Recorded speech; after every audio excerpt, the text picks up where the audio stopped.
क्या आपके साथ कभी ऐसा हुआ है महीने के आखिर में अचानक कोई बड़ा खर्चा आ जाता है और आपका पूरा बजट बिगड़ जाता है? अचानक कोई मेडिकल इमरजेंसी या नौकरी जाने का डर।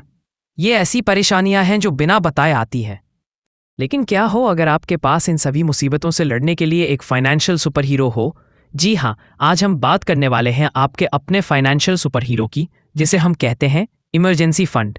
तो सबसे पहले, ये इमरजेंसी फंड आखिर है क्या?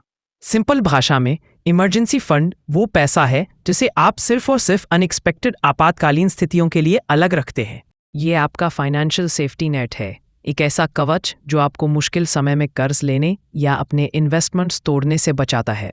चलिए अब जानते हैं कि ये इतना ज़रूरी क्यों है। इसके 3 मुख्य कारण हैं।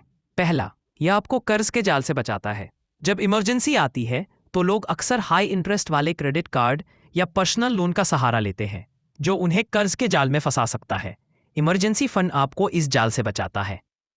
दूसरा, यह आपके सपनों की रक्षा करता है। आपने अपने बच्चों की पढ़ाई, घर खरीदने या रिटायरमेंट के लिए जो निवेश किया है, इमरजेंसी आने पर उसे तोड़ने की जरूरत नहीं पड़ती। आपका सपना सुरक्षित रहता है। तीसरा, सबसे बड़ी बात, यह आपको मानसिक शांति देता है। आपको ये तसल्ली रहती है कि अगर कल कुछ ऊंच नीच हो भी गई तो आपके पास एक बैकअप प्लान है।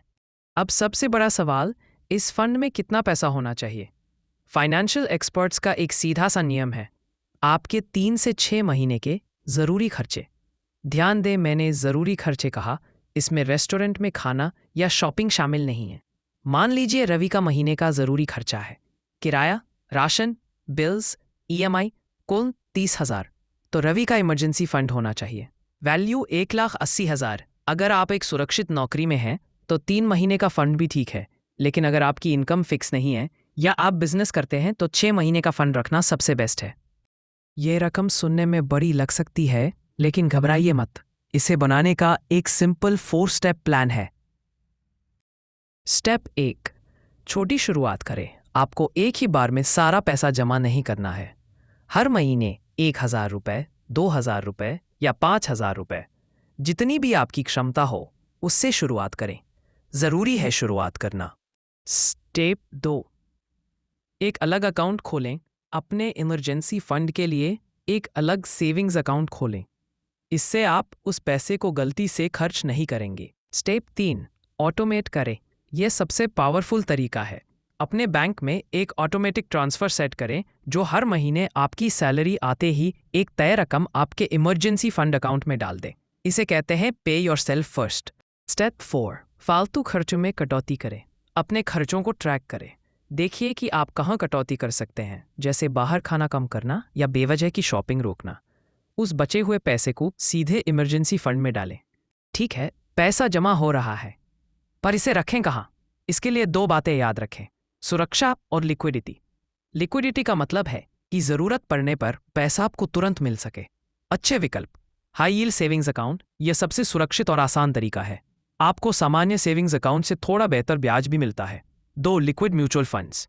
ये फंड्स बहुत कम रिस्क वाले होते हैं और सेविंग्स अकाउंट से थोड़ा बेहतर रिटर्न दे सकते हैं।